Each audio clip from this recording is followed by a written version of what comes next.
अस्सलाम वालेकुम, कैसे आप सब? उम्मीद है आप सब खैरियत से होंगे। आज हम रिसर्च मेथड के लेक्चर नंबर 32 पे बात करने जा रहे हैं। ये फाइनल टर्म की प्रिपरेशन के हवाले से हम लेक्चर्स पे बात कर रहे हैं। इससे पहले हम जो लेक्चर्स कर चुके हैं वो 31 तक हैं। आज हम 32 the parts of the table पे बात करने जा रहे हैं। इससे पहले जो हम बात कर चुके हैं डेटा प्रेजेंटेशन, इससे ये समहाउ लिंक करता है। आज जो हम बात करें वो पार्ट्स ऑफ द टेबल। जब हम डेटा प्रेजेंट करते हैं उसको जब हम टेबल बनाते हैं तब टेबल को हम किस तरीके से प्रेजेंट करते हैं और टेबल में जो रॉस कॉलम्स वगैरह ये तमाम होती हैं इनके परसेंटेजेस किस तरीके से निकल और क्या क्या होता है, इस पे आज हम मजीद बात करेंगे। तो यहाँ पर आप लोग को पता है कि sorry, parts of the table पे सबसे पहले पार्ट्स ऑफ द टेबल में क्या क्या हमें करना पड़ता है। सबसे पहले तो जो हमारे पास टेबल आता है उससे हमें एक गिव ईच टेबल है नंबर, एक नंबर देना पड़ता है। अब अगर हमारे पास 3 टेबल हैं 2 टेबल हैं तो हर टेबल को हम नंबर देंगे। उसके बाद हम टाइटल देंगे हर टेबल को। उसके बाद जो हमारे पास रॉस और कॉलम्स वगैरह हैं उसे हम लेबल करेंगे कि ये रॉ है और ये कॉलम है, और उनके वेरिएबल और कैटेगरीज पे भी हम लेबलिंग करेंगे। फिर हम टोटल करते हैं, तमाम के तमाम कॉलम्स की टोटलिंग करते हैं और जितनी भी रॉस हैं उनकी टोटलिंग करते हैं। इस टोटलिंग को जो हम बोलते हैं वो हम कहते हैं कि ये मार्जिनल्स हैं।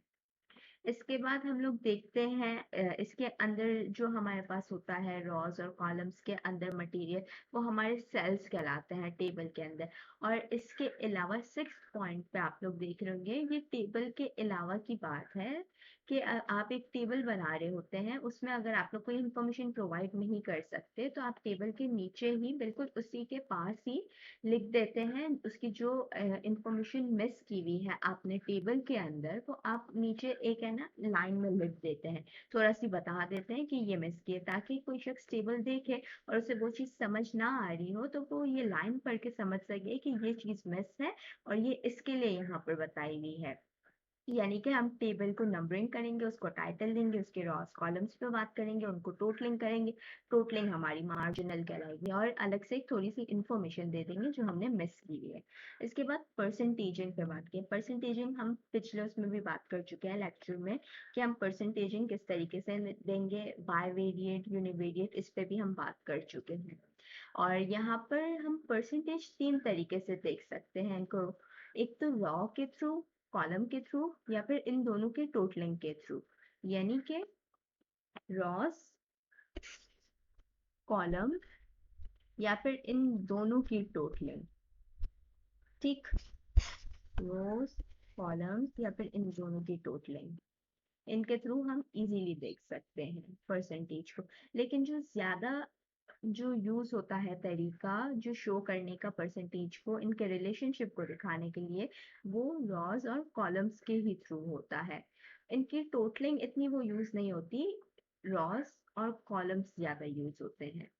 नेक्स्ट, अब परसेंटेज को निकालने का क्या तरीका है, राइट वे क्या है इसे देखने का। जैसे हम पहले भी बात कर चुके हैं, रॉज हो या कॉलम्स हो ये दोनों बहुत इंपॉर्टेंट तरीके हैं। अब इंडिपेंडेंट वेरिएबल, अब हमें पता है इंडिपेंडेंट वेरिएबल कौन सा होता है, जो कि एक्स वेरिएबल होता है। हम उसे देखते हैं, आइडेंटिफाई करते हैं अपने टेबल में और फिर उसी के साथ हम परसेंटेज करते हैं, लिखते हैं। अब अगर हमारा इंडिपेंडेंट वेरिएबल रॉज में है या कॉलम में है, अब हमें वो आइडेंटिफाई करना होता है। जहां अगर वो कॉलम में है तो हम वहां पर परसेंटेज देखेंगे, और अगर वो रॉज में है तो वहां पर हम देखेंगे। यानी हम पहले इंडिपेंडेंट वेरिएबल को आइडेंटिफाई करेंगे, यानी कि एक्स वेरिएबल को आइडेंटिफाई करेंगे, फिर हम अपने परसेंटेज पे काम करेंगे। जिस भी डायरेक्शन में इंडिपेंडेंट वेरिएबल होगा उसी डायरेक्शन में हम अपनी परसेंटेज लिखेंगे। अब हम उस टेबल को रीड कैसे करेंगे, हमने यहाँ पर देखा कि एक ही डायरेक्शन, उसी डायरेक्शन में हम करेंगे, लिखेंगे इजीली परसेंटेज को। अब परसेंटेज को ये जो रीड करेंगे उसका ऑपोजिट वे करेंगे। उसमें अगर हमने परसेंटेज अगर हमने रॉ में की है तो हम उसको रीड करने के लिए कॉलम में कंपेयर करेंगे, और अगर कॉलम में की है तो उसे कंपेयर करने के लिए रॉ में। यानी एक अपोजिट डायरेक्शन, अगर रॉ में है तो कॉलम, कॉलम में है तो रॉ, एक ऑपोजिट डायरेक्शन इख्तियार करेंगे। ये भी सेम हम यहाँ पर बात करें। अब यहाँ पर हम इनका रिलेशनशिप कैसे फिगर आउट कर सकते हैं, यहाँ पर एक लीनियर रिलेशनशिप देखते हैं। लीनियर रिलेशनशिप एक डायगोनल फॉर्म में डायगोनल सेल्स में होगा। इसकी एग्जांपल आपको यहाँ पर देख सकते हैं आप इजीली, या आप अपने हैंड आउट में देखिए, यहाँ पर आपको लीनियर रिलेशनशिप यानी एक डायगोनल फॉर्म में बताया हुआ है। अब यहाँ पर अगर आप जूम करके देखें, ये परसेंटेजेस के हमारे पास तीन है, एक ये वाला परसेंटेज है, एक ये वाला परसेंटेज है और ये वाला परसेंटेज। अब अगर इनकी परसेंटेज की लाइन बना के हम देखें तो ये 0 0 0 फिर 50 और यहाँ 50, तो ये हमारे पास एक डायगोनल लाइन, ये इनकी लीनियर रिलेशनशिप डायगोनल लाइन में यानी डायगोनल सेल में बनी है। और साथ ही साथ हमारे पास यहाँ पर एक नेगेटिव रिलेशनशिप होता है और एक पॉजिटिव रिलेशनशिप होता है। नेगेटिव रिलेशनशिप क्या होता है कि अगर आपका एक्स वेरिएबल अप जा रहा है तो वाई वेरिएबल डाउन जाएगा, यानी उसके ऑपोजिट जाएगा। और पॉजिटिव रिलेशनशिप में दोनों वेरिएबल साथ जाते हैं, यानी अगर वो अपवर्ड जा रहे हैं तो दोनों अपवर्ड जाएंगे और डाउनवर्ड जा रहे हैं तो दोनों डाउनवर्ड जाएंगे, यानी दोनों साथ चलते हैं, जबकि लीनियर में उसके ऑपोजिट चलते हैं। अब यही जो अभी हमने हैंड आउट में इसकी एग्जांपल देखी थी वही यहाँ पर बताई हुई है। यहाँ पर एक और रिलेशनशिप होता है, वो होता है कर्वी लीनियर। अब कर्वी लीनियर जो आपका रिलेशनशिप बनता है वो किस तरीके से बनता है, तो यहाँ पर मैं आपको बता देती हूँ। इसकी डायग्राम कुछ इस तरीके से होती है। अब इसमें आपके पास कैसे होगा, जैसे आपको यहाँ पर बताया हुआ है कि जो लार्जेस्ट सेल होंगे वो अपर राइट, बॉटम मिडिल या फिर अपर लेफ्ट पर होंगे। अगर हम इनको इस डायग्राम में लोकेट करें तो एक यहाँ पर होगा, एक यहाँ पर होगा और एक यहाँ पर होगा। उसमें हम डायगोनल में सिर्फ यो लाइन देख रहे थे, कर्वी लीनियर में हमारे पास एक यहाँ होगा, एक यहाँ होगा, एक यहाँ होगा इनका रिलेशनशिप।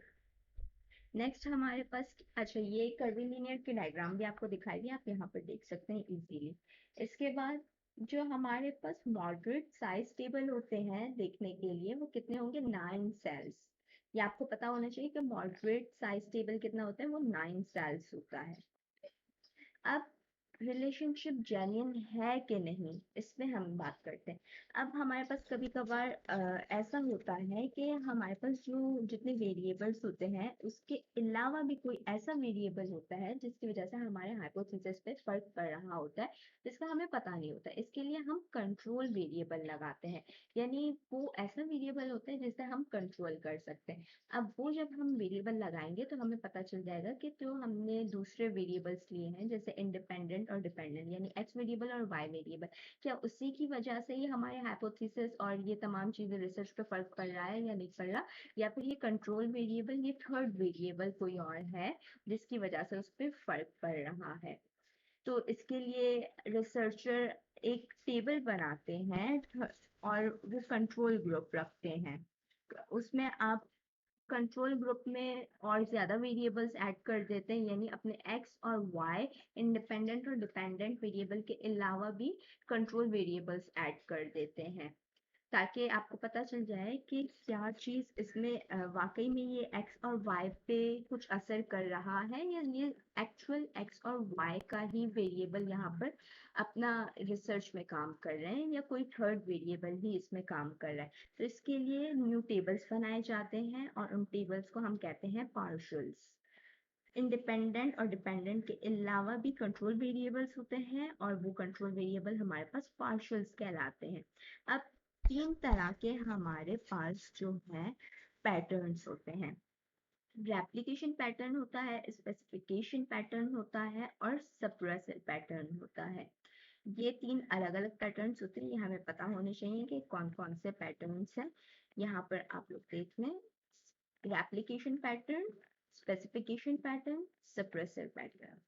अब रेप्लिकेशन पैटर्न क्या होगा कि सेम एज इट इज जो आप पार्शियल बना रहे हैं, हमने पार्शियल क्या बात की कि थर्ड हम अलग से टेबल बना रहे हैं जो वेरिएबल्स अलग से लेकर आ रहे हैं इंडिपेंडेंट और डिपेंडेंट के अलावा, तो उसमें भी same as it is replicate हो जाए। यानी अगर यहाँ पर मैं एक एग्जाम्पल के थ्रू आपको बताती हूँ, अगर हम यहाँ पर ये हमारे पास, अब ऐसा नहीं है कि यही लाइन्स है, मैं आपको एग्जाम्पल के थ्रू बता रही हूँ। ये हमारे पास दो चीजें हैं। अब हम अगर इसका पैटर्न और पार्शियल यानी कि थर्ड कंट्रोल वेरिएबल बनाते हैं, उसमें भी एज इट इज यही चीज रेप्लिकेट हो जाए, यानी कि थर्ड जो हम टेबल बना रहे हैं, पार्शियल्स बना है, उसमें भी यही चीजें रेप्लिकेट हो जाए सेम एज इट इज। तो ये हमारा रेप्लिकेशन होता है। और इसके बाद नेक्स्ट हमारा क्या है, स्पेसिफिकेशन पैटर्न। इसमें कोई भी पार्शियल, यहाँ पर आप इसकी एग्जांपल भी देख लें, when on partial replicate the same relationship but other do not. एक आपका कोई भी सेम रेप्लिकेट होगा, बाकी एक नहीं होगा। और सप्रेसर वेरिएबल क्या होता है वो भी आप यहाँ पर देख लें कि when the bivariate table suggests independence but relationship appear in one or both of the partial, एक में होगा या दोनों में होगा, जरूरी नहीं है कि दोनों ही रेप्लिकेट हो। क्योंकि जैसे हमने रेप्लिकेशन में देखा कि अगर हम दो बना रहे हैं तो दोनों ही same as it is replicate हो रहे हैं, इसमें एक होगा और एक नहीं होगा, या दोनों होंगे। इसमें आपको रेप्लिकेशन पैटर्न से थोड़ा अलग होता है ये। और नेक्स्ट यहाँ पर मल्टीपल रिग्रेशन एनालिसिस होती है, कंट्रोल वेरिएबल के लिए एक और टेक्निक यूज होती है, मगर यहाँ पर आप लोग को एक्सप्लेन इतनी नहीं की हुई, बस आपको ये पता होना चाहिए कि एक टेक्निक होती है, वो होती है मल्टीपल रिग्रेशन एनालिसिस। तो यहाँ पर हमारा ये टॉपिक कंप्लीट होता है। नेक्स्ट टॉपिक तक के लिए अल्लाह हाफिज।